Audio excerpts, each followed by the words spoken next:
ಶಿವಕಾಶಿಯಲ್ಲಿ ನಡೆದಂತಹ ಪಟಾಕಿ ದುರಂತಕ್ಕೆ ಸಂಬಂಧಪಟ್ಟಂತೆ ಪಟಾಕಿ ಕಾರ್ಖಾನೆ ಗುತ್ತಿಗೆ ಪಡೆದಿದ್ದಂತಹ ಮಾಲೀಕನನ್ನ ಪೊಲೀಸರು ಬಂಧಿಸಿದ್ದಾರೆ. ಪಾಲ್ ಪಾಂಡಿಯಾಲ್ ಅರೆಸ್ಟ್ ಆಗಿರುವಂತಹ ಗುತ್ತಿಗೆ ಮಾಲೀಕನಾಗಿದ್ದಾನೆ. ಪಾಲ್ ಬಂಧನದಿಂದಾಗಿ ದುರಂತಕ್ಕೆ ಸಂಬಂಧಪಟ್ಟಂತೆ ಬಂಧಿತರಾದವರ ಸಂಖ್ಯೆ 6ಕ್ಕೆ ಏರಿಕೆಯಾಗಿದೆ. ಕಾರ್ಖಾನೆಯ ಮೂಲ ಮಾಲೀಕ ಮುರುಗೇಶನ್ ಇನ್ನೂ ತಲೆಮರೆಸಿಕೊಂಡಿದ್ದಾನೆ. ಪಟಾಕಿ ದುರಂತದ ತನಿಖೆ ತಮಿಳುನಾಡು ಸರ್ಕಾರ 3 ತಂಡಗಳನ್ನು ನೇಮಿಸಿದೆ. ಈ ತಂಡಗಳಲ್ಲಿ ಅಗ್ನಿಶಾಮಕ ದಳದ ಅಧಿಕಾರಿಗಳು, ವಿಧಿ ವಿಜ್ಞಾನ ಪ್ರಯೋಗಾಲಯದ ವಿಶೇಷ ತಂಡಗಳು ಸೇರ್ಕೊಂಡಿವೆ. ಶಿವಕಾಶಿಯ ಓಂ ಶಕ್ತಿ ಪಟಾಕಿ ಕಾರ್ಖಾನೆಯಲ್ಲಿ ನಿನ್ನೆ ಸಂಭವಿಸಿದ ಸ್ಫೋಟದಲ್ಲಿ 52 ಮಂದಿ ಮೃತಪಟ್ಟಿದ್ರು.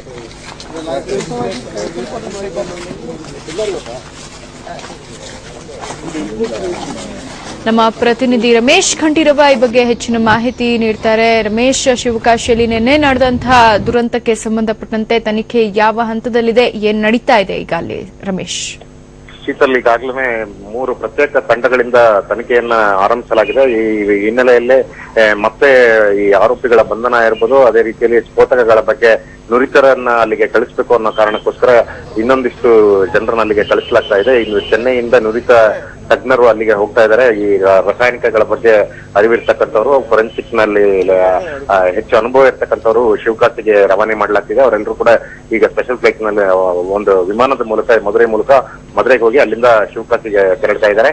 ಇದೇ ಸಂದರ್ಭದಲ್ಲಿ ಘಟನೆಗೆ ಸಂಬಂಧಪಟ್ಟಂತೆ ಕಾರ್ಖಾನೆಯಲ್ಲಿ ಏನೋ ಗುತ್ತಿಗೆದಾರನಾಗಿದ್ದ ಪಾಲ್ ಪಾಂಡಿಯನ್ ಸೇರಿದಂತೆ ಒಟ್ಟು 7 ಮಂದಿಯನ್ನ ಬಂಧಿಸಿದ್ದಾರೆ. ಈ 7 ಮಂದಿಯನ್ನ ವಿಚಾರಣೆ ಮಾಡಲಾಗ್ತಾ ಇದೆ. ಅವರ ಎಲ್ಲರ ಮೇಲೂ ಕೂಡ ಏನು ನಿಗದಿತ ಜನಕ್ಕಿಂತ ಹೆಚ್ಚಿನ ಜನರನ್ನ ಎಂಪ್ಲಾಯ್ ಮಾಡಿದ್ದರು.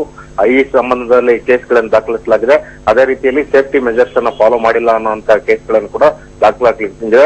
ಏನು ಕಾರ್ಖಾನೆಯ ಓನರ್ ಮುರುಗೇಶನ್ ಇದ್ದಾರೆ, ಓಂ ಶಕ್ತಿ ಕಾರ್ಖಾನೆಯ ಓನರ್, ಅವರು ಇದುವರೆಗೂ ನಾಪತ್ತೆ ಆಗಿದ್ದಾರೆ. ಅವರನ್ನ ಬಂಧಿಸೋದಕ್ಕೋಸ್ಕರ ಒಂದು 3 ತಂಡವನ್ನ ರಚಿಸಿಬಿಟ್ಟು ಅವ್ರನ್ನ ಎಲ್ಲಿದ್ದಾನೆ, ಯಾವ ರೀತಿಯಲ್ಲಿ ಎಲ್ಲಿದ್ದಾನೆ ಅನ್ನೋದನ್ನ ಟ್ರೇಸ್ ಮಾಡೋದಕ್ಕೆ ಪ್ರಯತ್ನ ಮಾಡಲಾಗ್ತಾ ಇದೆ. ಇವತ್ತು ಏನು ಎಕ್ಸ್ಪ್ಲೋಸಿವ್ಸ್ ತಜ್ಞರು ಇರ್ಬೋದು, ಫೈರ್ ಡಿಪಾರ್ಟ್ಮೆಂಟ್ ನ ಡಿಜಿಪಿ ಇರ್ಬೋದು, ಅದೇ ರೀತಿಯ ರೆವಿನ್ಯೂ ಡಿಪಾರ್ಟ್ಮೆಂಟ್ ನ ಅಫಿಷಿಯಲ್ಸ್, ಈ ರೀತಿಯಲ್ಲಿ ಸುಮಾರು 11 ಬೇರೆ ಬೇರೆ ಅಧಿಕಾರಿಗಳ ತಂಡಗಳು ಬಂದು ಈ ಸೈಟ್ ಅನ್ನ ವಿಸಿಟ್ ಮಾಡಿದ್ದಾರೆ. ಶಿವಕಾಶಿಯ ಏನು ಈ ಮೂಲಪಟ್ಟಿ ಗ್ರಾಮದಲ್ಲಿ ಏನಿದೆ ಎಲ್ಲವನ್ನು ಮೊದಲಿಪಟ್ಟಿಯನ್ನ ಗಮನಿಸ್ಬಿಟ್ಟು ಈ ಕಾರ್ಖಾನೆಯ ಸುತ್ತಲ ಪ್ರದೇಶವನ್ನ ಗಮನಿಸ್ತಾ ಇದ್ದಾರೆ.